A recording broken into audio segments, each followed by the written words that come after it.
Yo, what's going on, guys? Jay here, and today we are reviewing the new Future project, Mixtape Pluto. Yeah, this came out like a week or two ago. It debuted at #1 on the Billboard 200.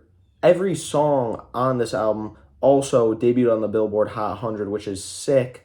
Shout out Future, he's really one of the best hit makers of all time. Sold 129,000 copies first week as well. So yeah, first things first, if you're new here, welcome to the channel. If you're not new here, though, let me know what you think about the video quality for this review, because I'm for the first time using the cinematic setting on the iPhone camera. So if this is better than the normal video or whatever, please let me know in the comments. Obviously, you know what I mean? I have my opinions about it, but I'm not the one watching the video, so I don't really fucking care. But yeah, let's get into this. Off rip, based off the album cover itself, this is really a tribute to Future's late cousin, Rico Wade. On the cover of the project is, of course, the Dungeon family home. The Dungeon family is the home of a lot of late 90s, early 2000s Atlanta rap stars, where they would all cook up together and make music. Rico Wade was a member of the Organized Noise production team. This was his aunt's house. Future was brought in there as his cousin when he was younger. And of course, other legendary acts would be there, like Outkast. You had Goody Mob there, and a lot of other Atlanta legends coming out of that area. Very historic house. Rico Wade recently passed away. Rest in power, first of all, to a true architect of the current hip-hop soundscape that we see, the Atlanta-dominated hip-hop soundscape that we see. Now, the album itself isn't really tributing Rico Wade or the traditional Organized Noise sound, the traditional, Dungeon family type of sound. This is still Future in his bag, but he proves here he is not someone who constantly has to innovate or deviate too far from his sound to make really good music or impress me. And also, he does, innovate on here. He doesn't switch it up entirely, but he still introduces new elements to his music in terms of new flows, new ad-libs, and type of vocal inflections, even different types of instrumentals at points on this mixtape. This is a solid project. This dirty, dingy, lean-filled mixtape does not try to overstay its welcome or be over-ambitious. This is more of a status quo release for Future, but that's not necessarily a bad thing. It still sees him, like I said, trying these new flows, new soundscapes, without deviating too far from the typical Future formula. Teflon Don is an emphatic opener to this project that does a solid job of introducing the listener to the mud-filled, trap-heavy soundscape. It, of course, as we've seen online, samples the theme of The Godfather, which its haunting vocals combine well with this hard, fast-paced banger of an intro. And this is probably the best, if not one of the best songs on the album. Future is off to the races, introducing new flows, pronunciations, and inflections. When he raps, I got the stripes on the surf, ain't no kin in me. Got my ice on the dirt, is you shading me. Got the load off the boat, drop the pin in it. Where he gets a little high-pitched and kind of squeezes together those inflections and those syllables. And here, let's just be honest, like he does for this whole album, he is flexing his rapping and trapping acumen while bragging about a lot of his designer, a lot of his drugs, a lot of his women, and talking about being a top dope dealer. We're not getting really much new content-wise from Future, so I'm going to try not to harp on that too much, but yeah. Moving on to Lil Demon, Southside and Smack connect to produce this trippy, gritty, bass-booming beat with a strong, hypnotic electric guitar chord. Future, one thing he does on this album at points, in particular on the song, is he does a great job of filling the negative space on the track. Instead of letting the beat ride out at a lot of points, especially, like I'm saying, on Lil Demon, like we're talking about right now, he introduces a plethora of colorful, vibrant ad-libs like his AC Gang or Yeah, Trap, and so many others throughout the duration of this mixtape. I really enjoy this from Future. It's showing some personality, it's showing that he's having fun with it, and this is almost in the vein of a Young Thug or a Playboy Cardi, who I think is kind of like pioneers and a very influential when it comes to using the negative space in rap. Name someone who has better ad-libs than either of these two rappers, and that, more importantly, utilize ad-libs better. It makes Lil Demon a standout, fun track. Moving on to the following track, Ski. This is another gritty, hard trap beat where off-rip Future is hitting hard and fast flows with intensity and with passion. Here again, Future is utilizing ad-libs and showing his vocal range with these ski ad-libs. Ski, ski, ski. Now, with that being said, who does this remind you of? Who does that remind you of? I believe this track, Ski, is paying homage to Future's brother, Young Thug. Not his biological brother, but you know what I mean. His very close friend, his close collaborator. Because Young Thug has his own track, Ski, which features Gunna, which that track rides off heavily on the Ski ad-libs and on the Ski chorus and then the yeah. Let me know if you guys remember that track from YSL Slime Language 2, Slime Life 2, whichever I was. That was underrated album, honestly. I also believe that just because of how much Future is saying ski here on the chorus, he's ad-libbing slatty throughout the song as well, which again is a Young Thug popularized term. We don't normally hear Future say that or say ski again. That he's borrowing from Thug here, paying his respects, especially as he closed the song saying, "I'm ready to slide ski. I'm ready to surf ski.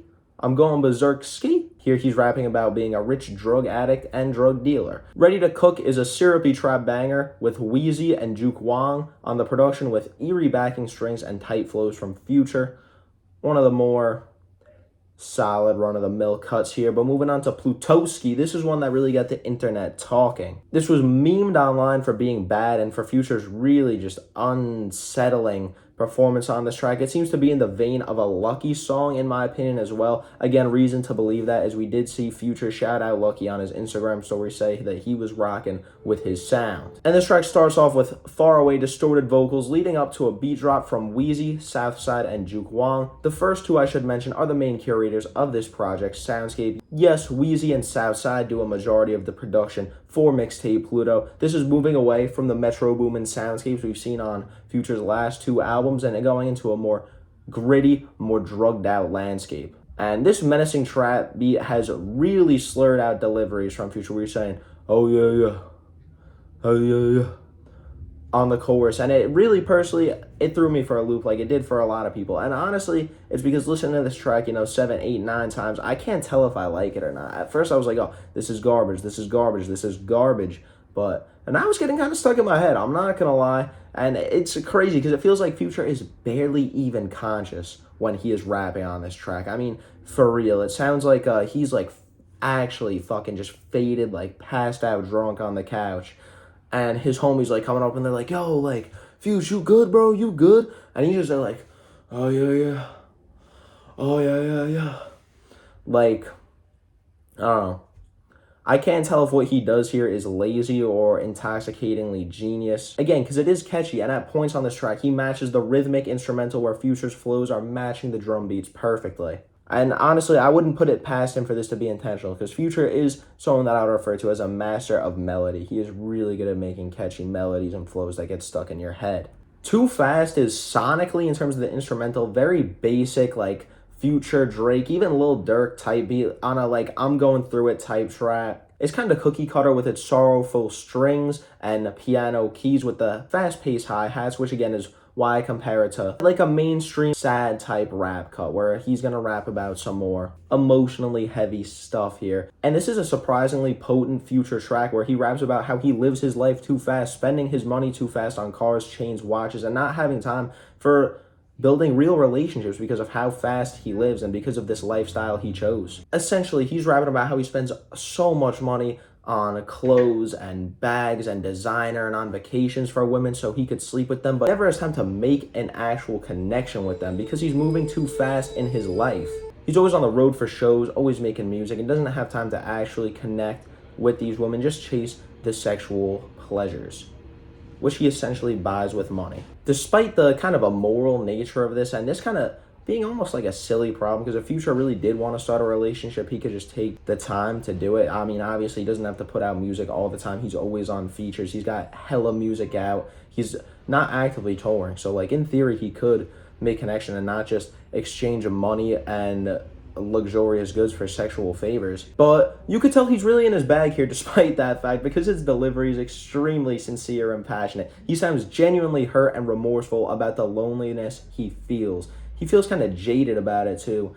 Like there's no choice that he has. He just has to live too fast. And honestly, this track's a highlight due to Future's emotionally charged performances and songwriting throughout this song. Even if the dilemma he's facing is not an end-all be-all situation, it still hits. Ocean starts off with spacey, crackling synths leading into another high-paced, sorrowful trap beat. Future is flowing fast here about him coming up through gang violence, reaping his benefits, but also having his close friends killed and locked up. And you can see this when he raps on the chorus, "So many tears I can fill up an ocean," in his emotional voice.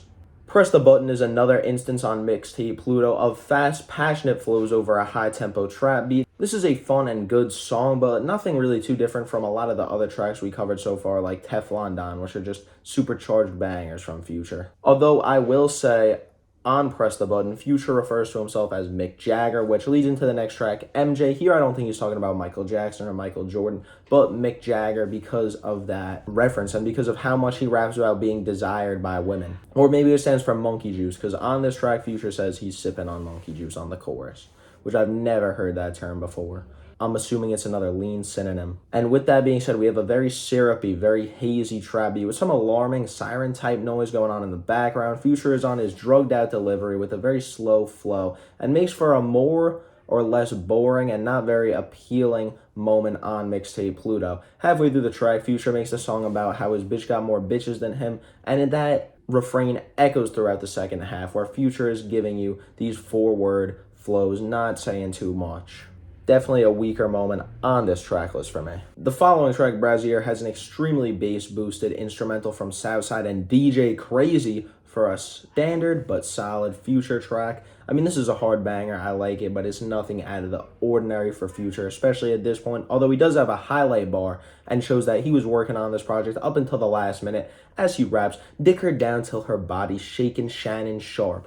Of course, a reference to former NFL player and ESPN analyst Shannon Sharp going on Instagram Live while having sex. South of France, I'm Drinking Mud is another highlight on this album. Definitely one of the top two tracks up there with Teflon Don. But this is for the opposite reason. Again, we get this more sorrowful, woozy, intoxicating instrumental with a catchy whimpering vocal underlay that makes for one of the best instrumentals on this album despite its short length. This is produced by Southside, Wheezy, and Carton.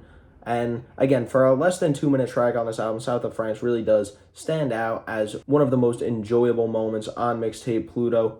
On Surfing a Tsunami, like South of France, we get a kind of trippy, more slower paced trap beat where Future is doing his typical drug talk throughout this track. We get a passionate chorus delivery from Future that adds to the sorrowful, jaded vibe of Surfing a Tsunami. Made My Hoe Faint is a major miss on this project. Super disjointed flows from Future, who takes like 35-40 seconds to even find a good pocket on this eclectic instrumental, which is just a weird mix of distorted bass, screeching synths, and crackling drums.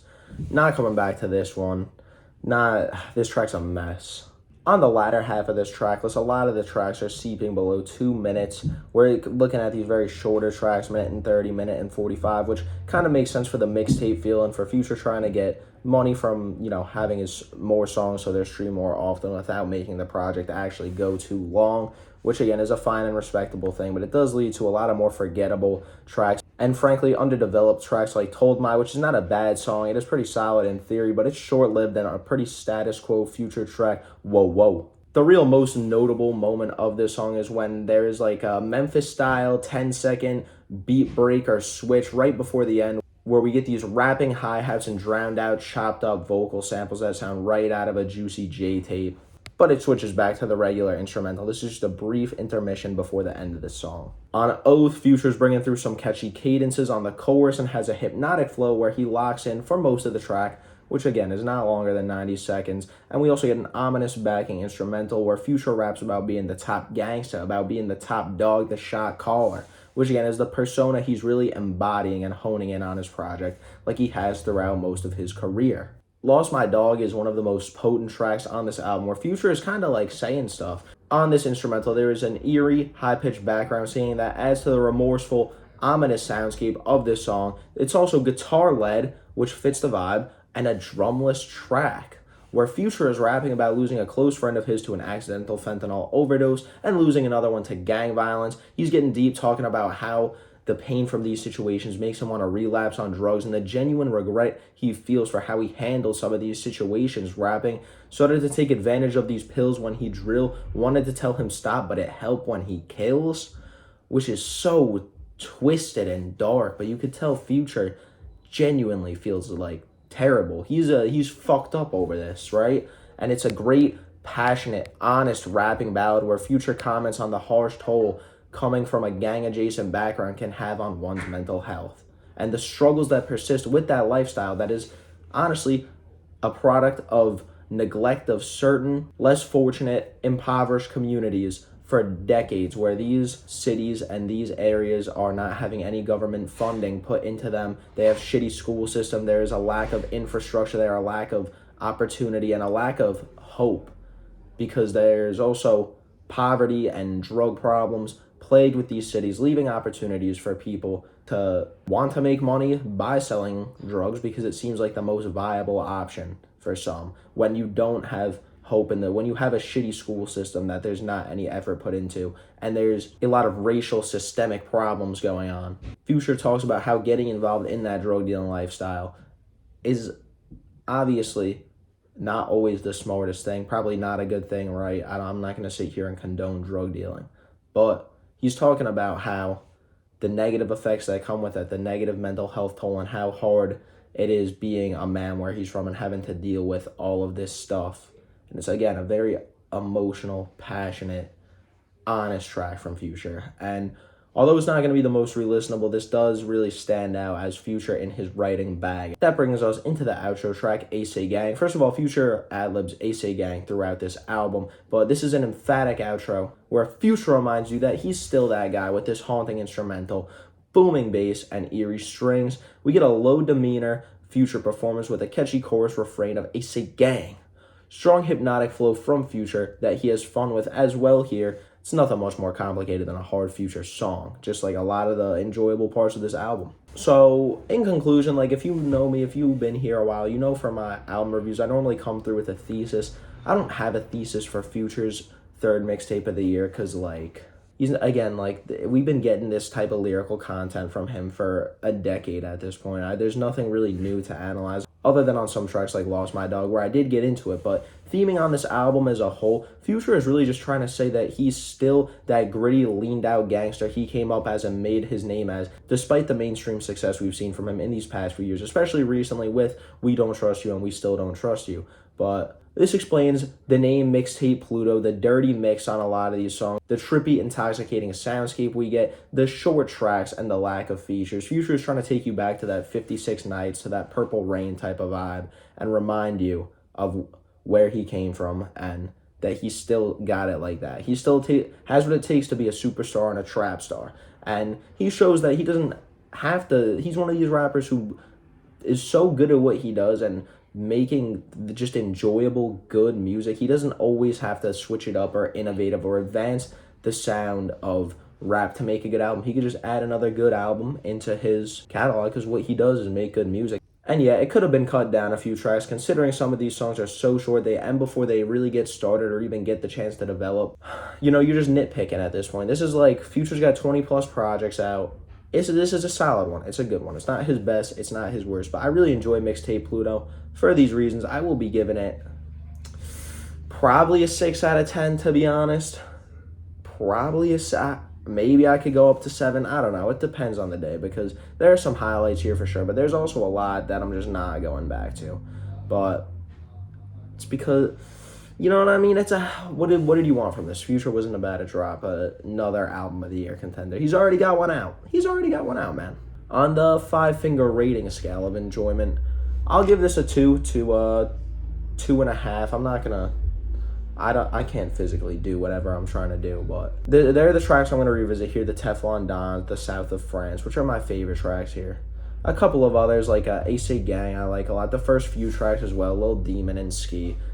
But mostly I'll be revisiting these songs in the gym. You know what I mean? I probably won't be bringing a lot of this into my everyday life, but this is a good album.